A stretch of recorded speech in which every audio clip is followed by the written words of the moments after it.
So hey, welcome back. Just want to take a couple minutes and talk about your set list. This is probably for people who want to get out, start doing solo shows or some acoustic stuff or acoustic duo stuff, and maybe you're thinking about a set list. You know, maybe you're wondering what you do. I'll just tell you what we did. If it works for you, great. Take some of the stuff that I say here and mold your own system. Make it work for you. And so basically, we've always set ourselves up to do 4-hour shows. And so basically we would have 4 set lists of let's say 11 to 12 songs each, and we basically bank on around 45 minutes for each set. So we'll do 45 minutes, 4 sets, 45 minutes with 15-minute breaks in between. So that's the process that we've always worked with, and that's just usually full band stuff, but. At least it was back in the day. And there's a lot of 3-hour stuff now that bands are doing and that we're getting as well. So whether it's 3-hour stuff, you just mold that, you just change your break time and stuff in there. But basically, like I said, the number of songs in each set, you want to be able to take you up to right about that 45-minute mark.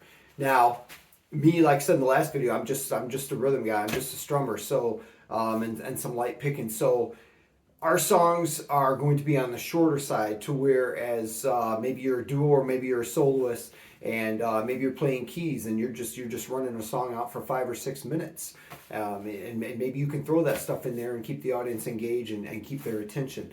I don't have the ability to do that, so you may be able to do your 45 minutes with 8 or 9 songs, maybe, or 10 songs, so you don't have to worry about at 12 or even maybe 13 songs.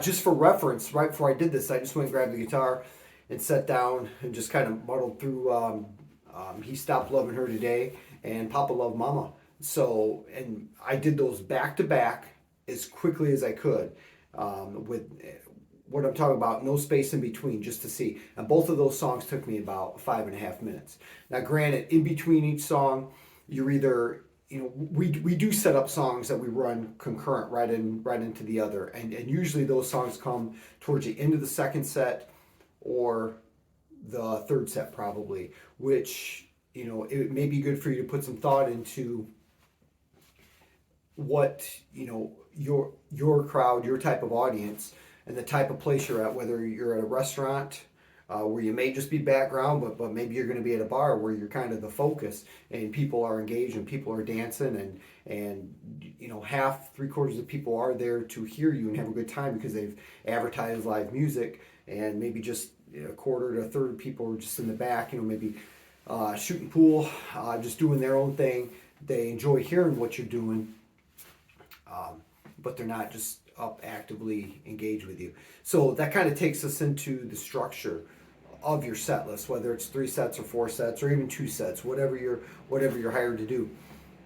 Basically, for us, we just kind of, lack of better terms, we just kind of ease into it. We definitely do some stuff that people know. We do classic country, some newer country, and classic rock is what we primarily do. So we do stuff to capture people's attention, but a lot of the sing-alongs or a lot of the real fun party songs, we'll do maybe into the second set, into the third set. When we first started doing this, me and Aaron, I thought, well, wow, the 4th set, best set, leave them wanting more. But a lot of times, being a duo, a lot of times that cool party crowd is maybe into the second and through the third set, and sometimes maybe only the beginning of the 4th set. So another thing I could share with you is always be prepared to swap that set list up.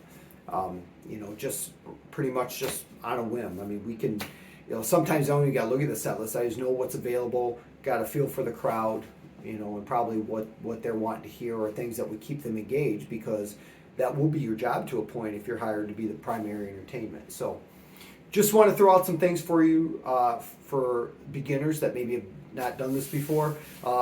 Seasoned vets out there, if you got other takes, add them in the comments below. I think it would probably help all of us. But that's pretty much the way we do it. We ease into it with some decent stuff in the first set. Usually the second set, we really start getting into stuff that people may recognize from either the different genres, and I don't know if I sent the other video. Aaron does a few pop things too, which is cool, and people really engage. So we do try to mix it up like that and play a variety for people, because that's what we're hired to do. So I would probably start with nothing less than 50 songs that you got down, that you can play tight, that you can have ironed out and ready to go. And again, put some thought into that set list, as to where you want the really fun stuff, the sing along, the crowd engagement stuff, and stuff that's just kind of filled too. And again, if you play lead guitar, or if you play keyboards, or if you have somebody else with you that can extend songs out, you may not need as many. But I probably wouldn't be comfortable with no less than 50, and of course by now we've got a lot more than that. But just starting out, I'd say that's probably where you need to be. So again, this is just last minute. Just want to throw some thoughts out. I hope that makes sense. Get your songs. Get yourself 50 songs at the minimum. I think that's about right. I'd be comfortable with that. I think, even if we did, 12 songs, 4 sets. That's 48. So at a bare minimum, and that's probably what we started with. So do that. Think about your set list structure based on the type of venue that you're at. So again, if your background may not matter as much, if you're kind of focal point of the entertainment, once you put some thought into it, you're gonna get a feel, if you haven't done it yet. So you're gonna get a feel of where you should have things going. So anyways, I don't want to ramble on too much. Got questions, throw them below, do my best to answer them. And if you haven't yet, I just did the video a couple days ago on the plugged-in tone with the Epiphone AJ220 SCE, if you want to check that out. And again, that video was just done not using a bunch of pedals or DIs or anything like that. That was just right in the board if somebody decides to keep it simple. So anyways, you guys